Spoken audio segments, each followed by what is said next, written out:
welcome back to a video on the Lowsey channel, and today we are back because the game is so back. Now before we get into this video, please do me a massive favour, please like, please subscribe, please comment and let me know what football videos you want to see next, because I'm so happy we're back.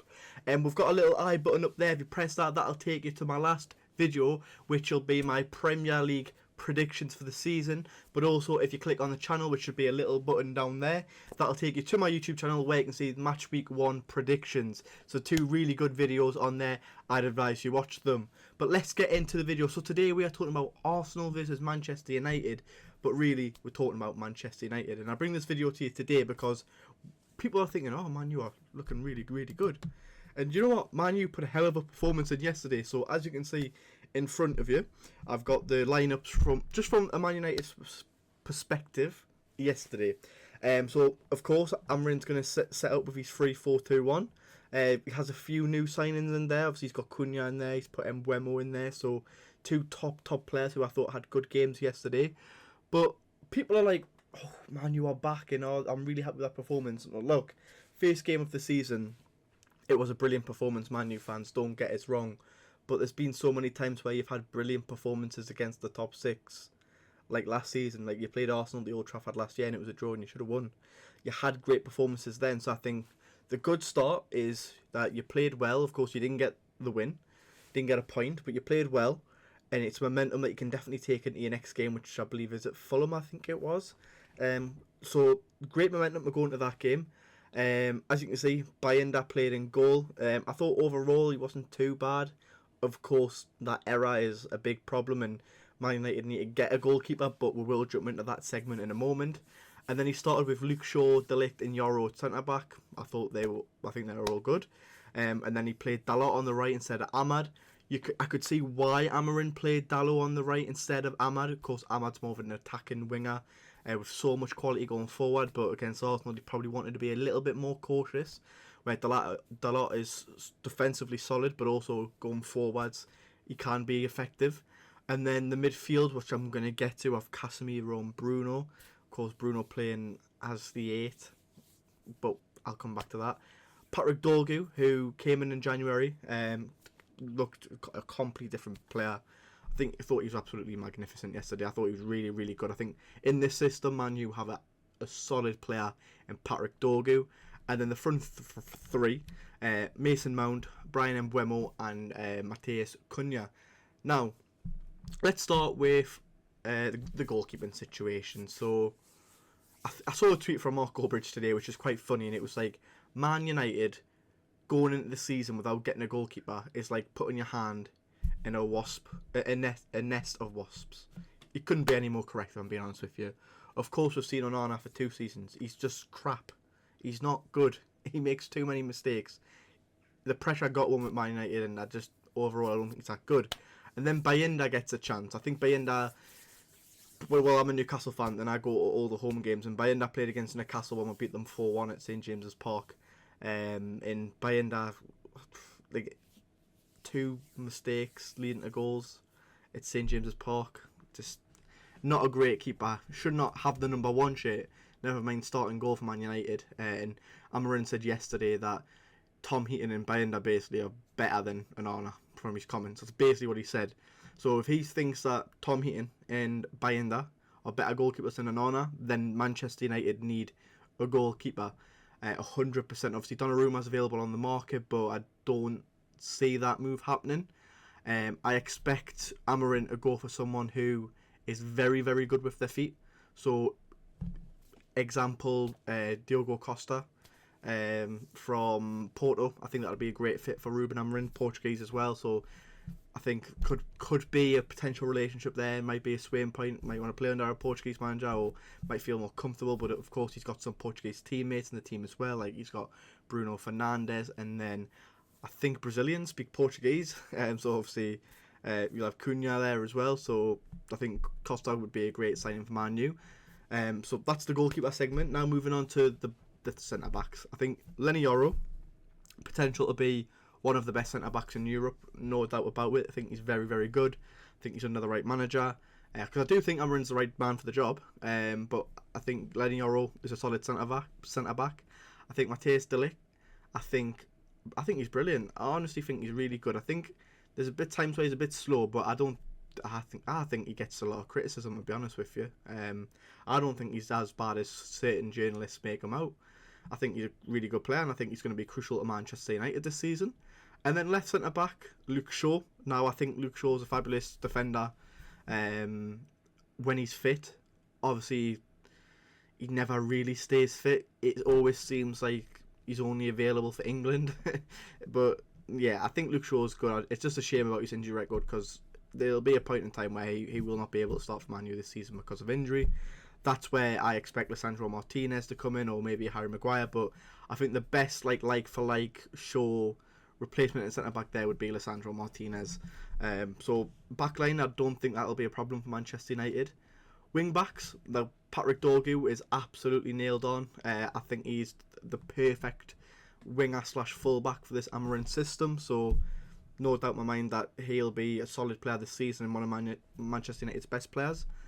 Right mid, Dalot. I think with Dalot and Ahmad, I think it'll just be a vice versa. Well, what's the right word I'm looking for? What's the correct word that I am looking for here? I think that'll just be like who you're playing is who you'll get. So if you play Man City or say you're playing Liverpool at Anfield, a very attacking Liverpool team, of course, you're probably going to put Dalot in. But if you're going to play Burnley at home or Burnley away, you're playing Ahmad.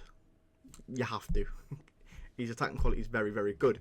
Now, we're going to actually leave the midfield till last, so we're going to move to the two cams in the striker. So, Mason Mount, of course, he's had his injury struggles at Man United, but there's definitely a player in there. He's a fantastic footballer. I think he had a good game yesterday, showed a lot of desire, I thought, yesterday. I thought he showed a lot of hunger, and I think he really, really wants it to work out with Man United, and I think it will work out for him. Of course, I don't expect him to play every game, because there will be a point where Sesko's going to come in. So when that happens, I expect it to be Mbeumo, Cunha and Sesko. So the front three is fine though. I think Cunha could definitely score goals by himself up front, but they'll have Sesko for that. And Mbeumo can score goals. Mason Mount can definitely score goals as well, so that's got no doubt about that. Now it's the midfield. So you're playing Casemiro as kind of your defensive midfielder, which Man U fans have said for 2 years he's not good enough to play for Manchester United anymore.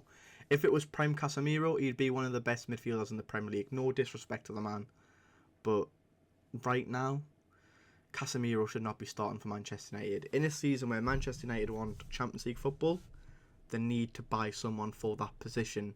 Now, my other problem I've got is Bruno Fernandes playing as the 8. I just think Bruno is better and more effective in a 10 role. I think like Bruno Fernandes playing there, he's still going to score so many goals. He's still going to get assists. We know that. He's still going to be a brilliant player, but I just feel like he's more effective in that 10. Now, if you take out, I don't know, say you take out Mount and put Bruno as the 10, and you put in, I don't know, Kobe Mainoo, I think that's better. I really do. I think, obviously, there's something about Mainoo I don't think you like, so I don't think Mainoo suits his system to how he would like. That's fine. Not every player suits a manager, even great players, so that's okay. But I just feel like Bruno Fernandes has to be playing in the number 10 role. I do expect Man U to make a move for a midfielder this summer. Obviously, there's less than 2 weeks ago the transfer window now, but they need to get a move on seriously, because I think the only thing that could stop Manchester United getting a top 5 finish, because they've only got 1 game a week, the only thing stopping them is, I think, that midfield. I just don't think it'll work, especially in big games. I think in big games, if you're putting, say you're playing at Anfield and you're playing against McAllister, Gravenberch, Szoboszlai, it's going to be a long, and Wirtz and things like that, it's going to be a long night for you. Or a long day for you, shall I say. So I do think Man U will rectify that. I think for me, most importantly for Man United, it's really hard to say between a midfielder and a goalkeeper.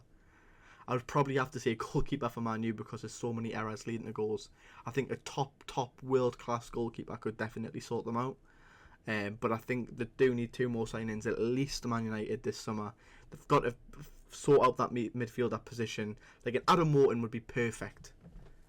or, well, we know Baleba. We know Baleba's probably the dream target. Baleba would absolutely... I said in my predictions video, spoiler, if Man U get Baleba, because apparently it's not happening now, but there was talks and it was ongoing when I made the video. I went, if Man U get Baleba, Man U will finish top 5. No doubt in my mind about that.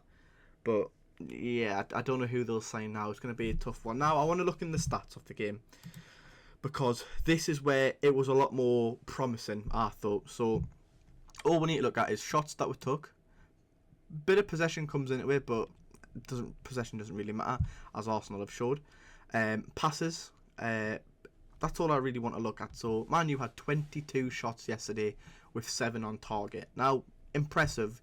You're getting shots on the board now. What the focus will be is, right, we've had 22 shots, we've had 7 on target, let's try and convert 2, let's try and convert 3. That's when Sesko comes in, and Sesko will probably, I think, Sesko that understands the league probably would have scored a goal yesterday if he starts. Probably, in my opinion. I think he's a goal scorer, as we know. He's massive, getting crosses into him. I do think that Sesko playing could have, he could have grabbed a goal for Man U, but of course he's just joined, doesn't know the league. That's fine. Arsenal probably caught Man U at the right time. If you look at Arsenal, 9 shots, 3 on target, but that set piece was the all important goal. Of course, you can say keep a mistake, things like that. It was a keep a mistake, but hey, you take what you get what you're given, right? I think another thing that was impressive, Arsenal, you've seen, are a very good passing team and really good at keeping the ball. Man U had 62% possession. Man U had 475 passes completed in the game to Arsenal's 294. I think that's very impressive. I really do think that is impressive from Man U, and I think they've showed that, right. They're getting basically, what my point is here, they've got a lot of shots away, they've had a lot of the ball, they've made really good passes. They just need to put it together, get that win.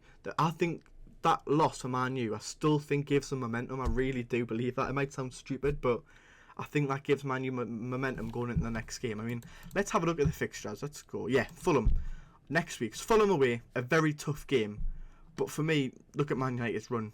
Like, yeah, that's really hard. So they're going to have to beat Fulham, which is a tough game.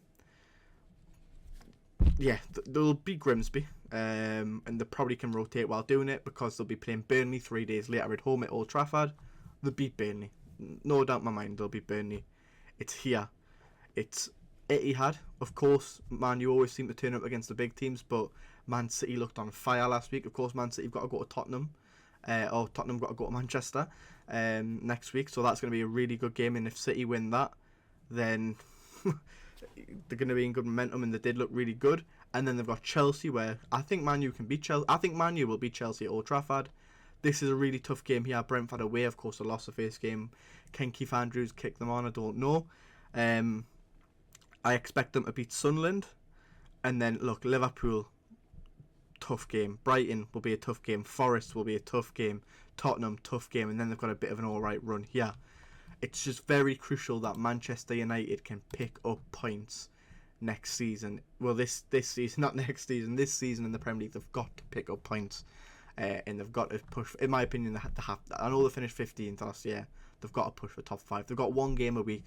They spent 200 million. You've got to push for top 5, in my opinion. I think right now, Man U are definitely good enough. Got a good enough team to finish in the top 7. But the ambition for Manchester United this season has got to be finish in the top 5 and get that Champions League spot. Of course, Man U's ambition should be winning league titles and Champions League, because when you think of Manchester United, you think about great players, great managers, winning great trophies, and that's dipped. But I think they've got the right man in charge to take them forward, and hopefully they can get... Do you know what? I'm a Newcastle fan. I don't have any beef with Man U. I hope they do well. I really do. I don't hope they do better than us, but I hope they do well. So if we finish 4th, I hope they finish 5th. But guys, thank you very much for watching this video. If you enjoyed, please make sure you like, subscribe and comment. And I'll see you tomorrow with my game week 2 predictions and reacting to game week number 1. I'll see you in the next one.